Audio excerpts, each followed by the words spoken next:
Students, how are you all? Hope all of you are fit and fine at home. So now let's start our social science class. As students, in the earlier video, we have discussed about the concepts of social science and we have discussed about the states and capital of India, and we have already discussed about the union territories in India and its capital. As we all know that we have 28 states and its capital, and we have 8 union territories in India. So we have already discussed about all the states and its capital and the union territories and its capital in our earlier video. So today, what we will do now? Yes, you would be thinking, ma'am, what we will be doing now today? Today also, we will not study any chapter. We will just brush up our concepts that we have already studied in the earlier classes. The social science concept which every student should know. Some information, some topics which every student should be thorough with those topics. So we will discuss today about a topic, that is Indian Constitution and fundamental rights and duties. So today's topic is fundamental rights and duties. But before going towards the fundamental rights and duties, we would like to know, we would discuss about Indian Constitution. And why we will discuss about Indian Constitution? Can anyone answer me? Yes? Why we are discussing Indian Constitution before discussing fundamental rights and duties of India?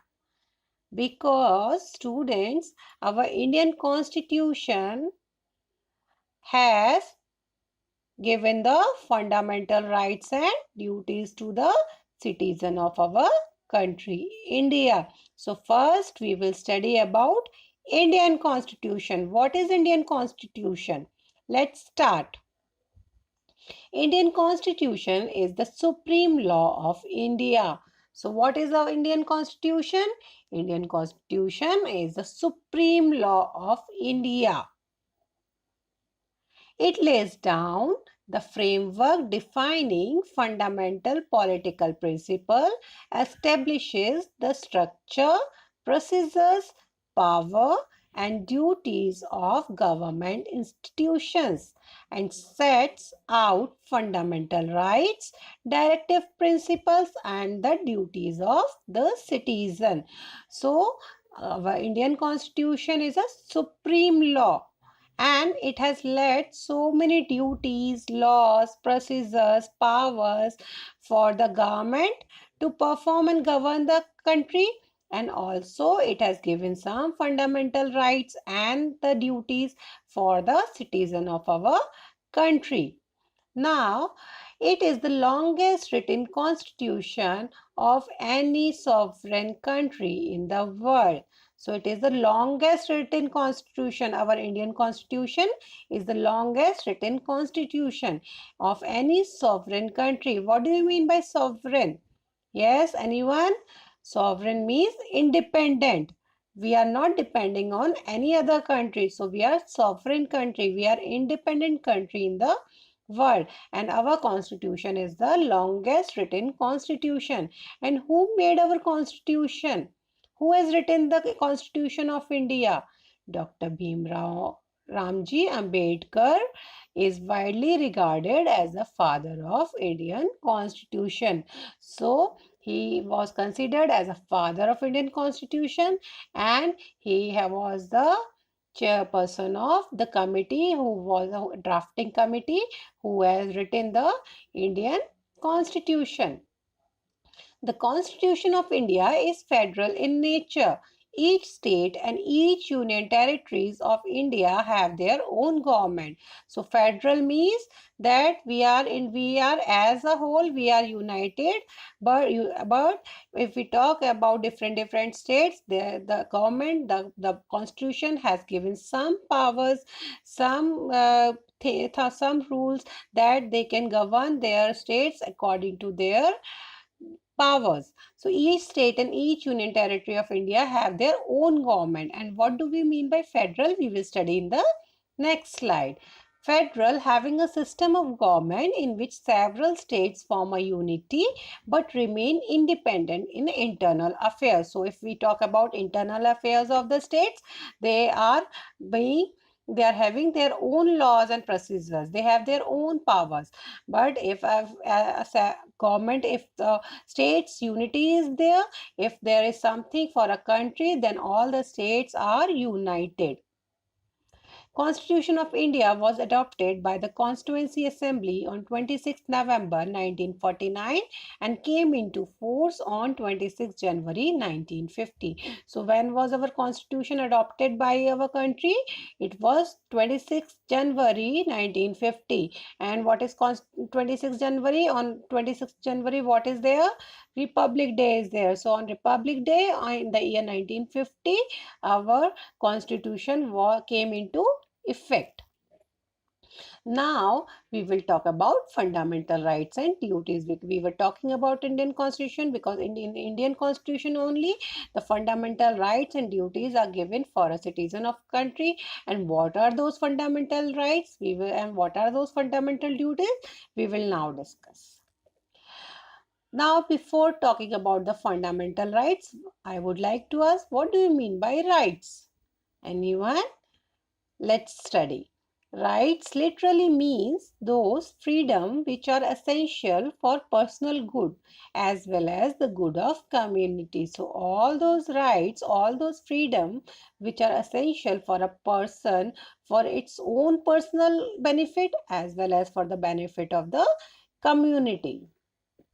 So now we will talk about the fundamental rights of Indian citizen.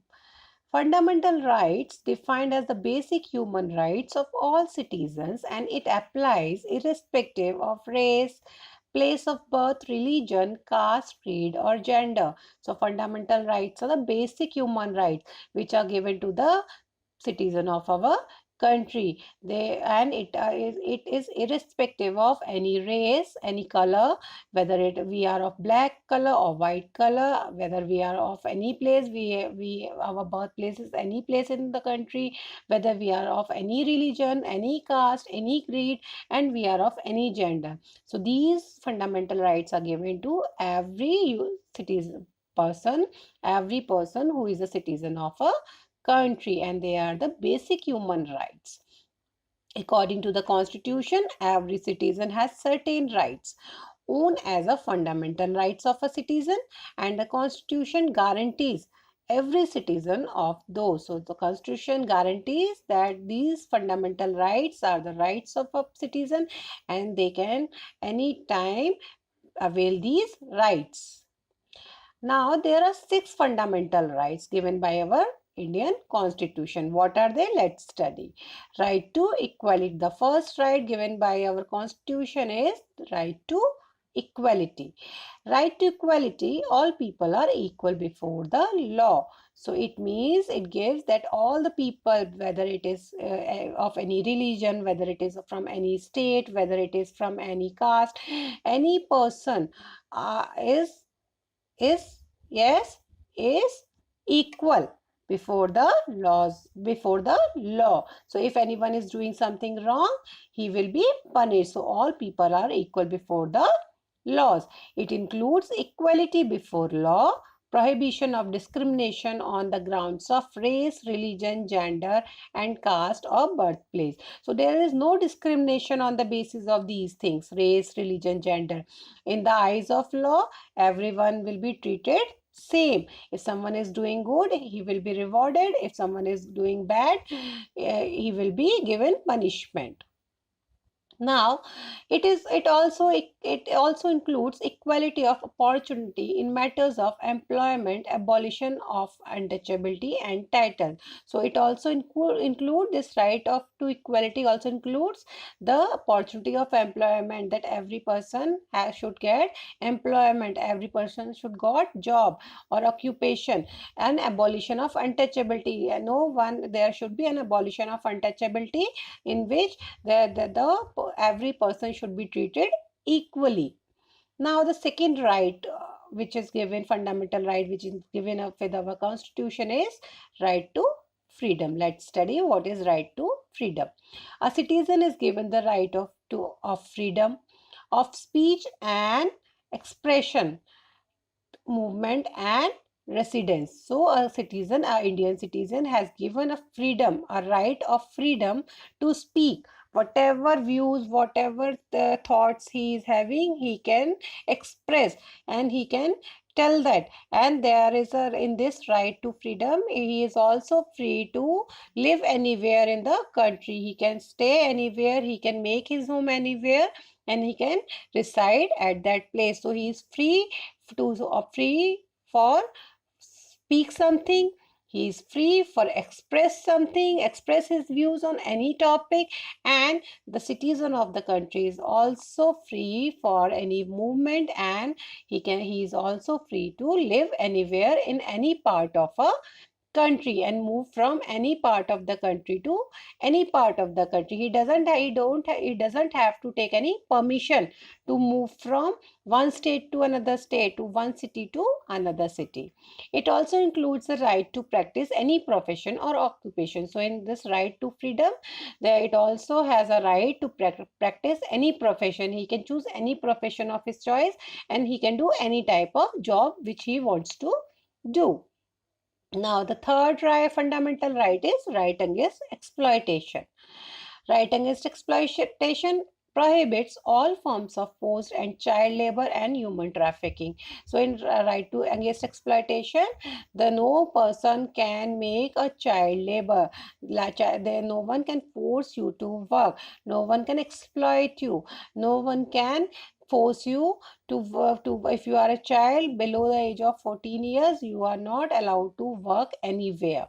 So in this right, there is a right given to the person, given to the children, that the children are not allowed to work without their permission. Children below 14 years of age should not be allowed to work in factories and mines, and people should live a life with dignity. So people should live a life with dignity. All people should be respected. The fourth fundamental right, is right to freedom of religion. Now, in right to freedom of religion, India being a secular state, all religions are treated equally. So, in this right, as we know that India is a secular state. What do you mean by secular? Secular means free from any religion. We are not bounded with any religion. If and all religions are treated equally. So, where all religions are treated equally, that state is known as, that country is known as secular country or secular state. Everyone has a right to freedom of thoughts, conscience, and religion. So every person, every citizen of a country has a right to freedom of thoughts. He can think anything, he can practice any religion. He can adopt any religion. If I am a Hindu and I want to practice Christianity, I can go and adopt Christianity religion, and I can have all their traditions. I can follow all their tradition. No one can stop me. So this right has given us a right that we are free to choose any religion or any caste. This right includes freedom to change his religion or belief, and freedom either alone or in community with others, and in public or private, to manifest his religion or belief in worship, teaching, practice, and observation. So this gives us a permission to choose any religion of our choice, which we like, and we can adopt all the beliefs and customs of that religion. Now, cultural and educational right. This is another right which is given. This is the fifth right which is given by our Constitution of India. cultural and educational right. What is there in cultural and educational right? There is a lot of diversity in India, so people have a right to preserve and promote their own language and culture. So the citizen of a country is free to adopt any culture, and he also have a right to take any education from anywhere. If he wants to do, if he wants to study for doctor profession, and he wants to study for medical studies, he is free to study that. He has a right that he can take education from any educational institute, and he has a right to practice any culture of his own. The cultural and educational right preserve the right of any section of citizen to conserve their culture, language, and administer educational institutions of their choice. Now, the sixth right, which is given, fundamental right, which is given by our Indian Constitution, is right to constitutional remedies. What does this mean now?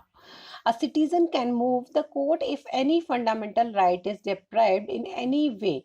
So, a citizen also has a right that if in the case all the rights which we have discussed in earlier slides, if they are being deprived, no one is following that.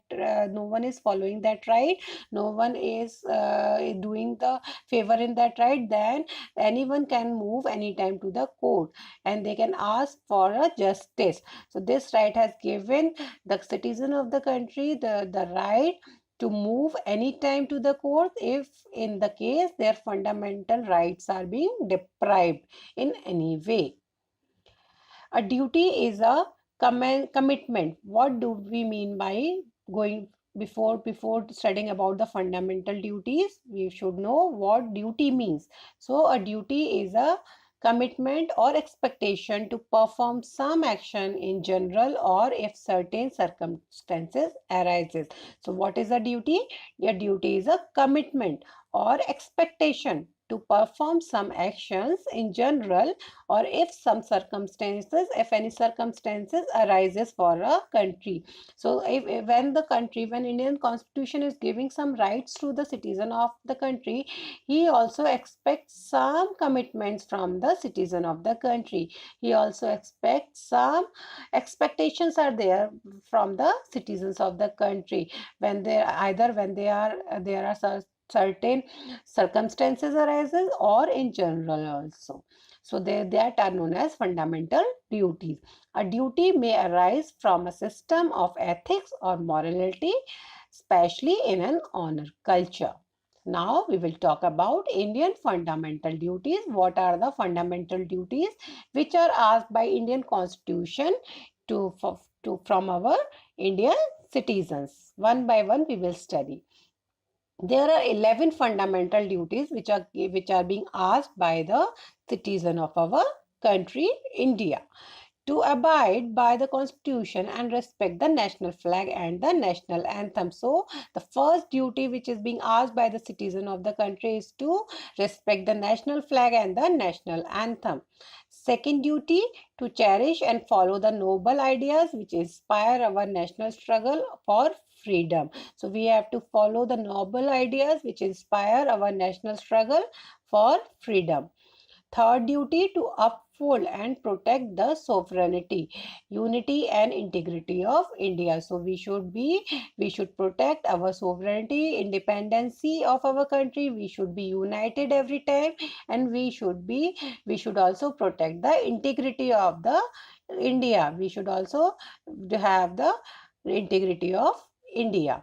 The third duty which is given by our by our Indian Constitution is to defend the country and render national services when called up to do so. So whenever the country is requiring the citizen of the country, they have to render the national service. They have to come into the national services like army, navy, and whenever they are being called to join these national services.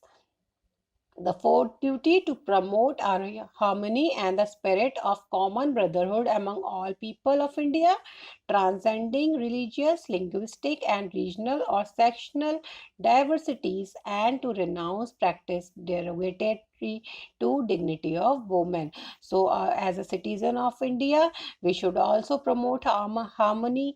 We should promote the spirit of common brotherhoodness among all the people, irrespective of any caste, any language, any religion, anything. So we should promote the spirit of brotherhood, and we should also respect our women. We should respect the dignity of a woman.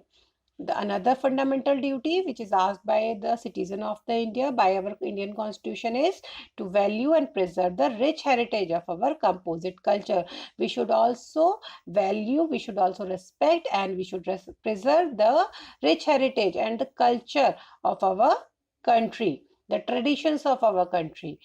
Another fundamental duty is to protect and improve the natural environment, including forests, lakes, rivers, wildlife, and to have compassion for living creature. So we should also protect the environment. We should not pollute our environment, and we should protect our natural environment like forest, lake, rivers, and wildlife, and we should respect the living creature.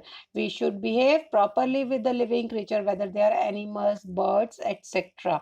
So we as a citizen of India should improve and protect our natural environment. Another duty which is given to the citizen of India is to develop at the scientific temper, humanism, and the spirit of inquiry and reform. So every time, this is also a duty given by the Indian Constitution, that we should have developed the scientific methods. We should have the humanism, the humanity grounds. We should practice the humanity grounds and the spirit of inquiring and reform. There should every time we should open our minds, we should open our thoughts, and we should inquire about the reforms. If anything is going wrong, we should every time question that, and we should make that right. This is also a duty of a Indian citizen. And the other duty which is given by the Indian Constitution to the citizen of India is to safeguard public property and to absorb violence. So we should also safeguard all the public properties, whether we are using the public buses, train. So we should save them. We should not destroy them. We should treat them just they are our property only. And we should avoid violence. We should not do violence anywhere. This is a duty of an Indian citizen to avoid violence, not to do violence anywhere. Everywhere there should be a spirit of brotherhood and unity. Another duty is to strive towards excellence in all spheres of individual and collective activity, so that the nation constantly rises to higher level of endeavor and achievement. So this is also a fundamental duty of an Indian citizen, that everywhere we should be having excellence. We should work so hard to achieve the excellence in every field, every sphere in which we are working, so that if we will work excellence, we will work for an excellency, and we will work collectively, then our nation will grow, our country will grow on higher levels, and there are standards of the excellence will be set, and everywhere in the world our country will be having its own integrity, and it will be rising on higher levels. Another fundamental duty is to provide opportunities for education by the parents, the guardian, to his child, or a ward between the age of 6 to 14 years, as the case may be. So this is the last duty. This is the last fundamental duty given by our Indian Constitution, and this duty is given to the parents. What is the fundamental duty which is given to the parents? That our Indian Constitution wants the parents or the guardian to make their child educated. They want their child that the parents or the guardian should send the child between the age of 6 to 14 years to the school. They should go to school, they should get the education there. That is their right. That is the right of a child, that is the right of a children. That and this fundamental right is given to the parents, that parents, as a parent and as a guardian, they are having this duty to send their child to take education, and the child age should be 6 to 14 years. This is the age group in which every child should be educated, and that was a mission also taken by the Indian government, that Sarv Shiksha Abhiyan, that every child between the age of 6 to 14 years should be educated in our country, should take education, should go to school.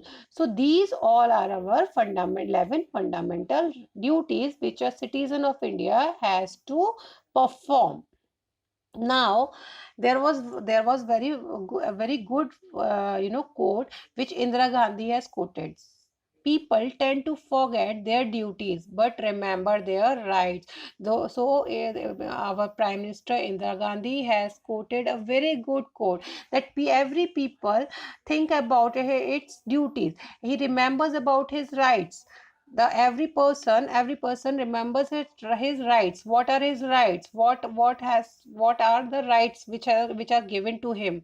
But he forgets that some duties are also there, that he or she has to perform. So people tend to forget their duties but remember their rights. They forget the duties, they forget to do the duties, but they remember what are their rights. That is wrong. Now, if we judge the fundamental rights and duties to have a balance, to have this thought being positive, we should always know our rights and we should fulfill our duties. So as a citizen of India, it is our right to it is our duty to fulfill all the duties which are given by the Indian Constitution, and we should also know all the fundamental rights which are given by our Indian Constitution, and we should have the balance between both the things. We should also exercise the rights and we should also do the duties which are given to us, right? Now, an analysis of the above duties reveal that they are applicable only to citizen and not to the allies. So these duties and rights are only given to the Indian citizen. No, these duties and rights are not given to the foreign people, the people who are of other countries. These all rights and duties are given to the Indian citizen. It is expected that a citizen of India, while enjoying these rights and duties, should perform the rights and duties on a better way. So it is the duty of the Indian citizen to to do all the duties, to do all the expectations which are having the Indian Constitution. Whatever Indian Constitution asking from us, we should perform all the duties, and if necessary, wherever it is required, we should also exercise our rights. Now, students, there is a home assignment for you. So what is there? You have to do something at home. You have to you have a homework. What is the homework? Prepare poster on any one fundamental rights. So you have to prepare a poster on any one fundamental rights. You can choose any one fundamental right and you have to make a poster on that fundamental right. Students would take a picture of poster and would mail on email ID. So you have to make the poster on any one fundamental right, then you have to take a picture of that poster and then you have to mail it. And where you have to mail it? You have to mail it on this email ID, VBB Vasundhara online classes @gmail.com. I'm again repeating the email ID, VBB Vasundhara online classes @gmail.com. Note, you all have to mention your name, class and subject in subject box.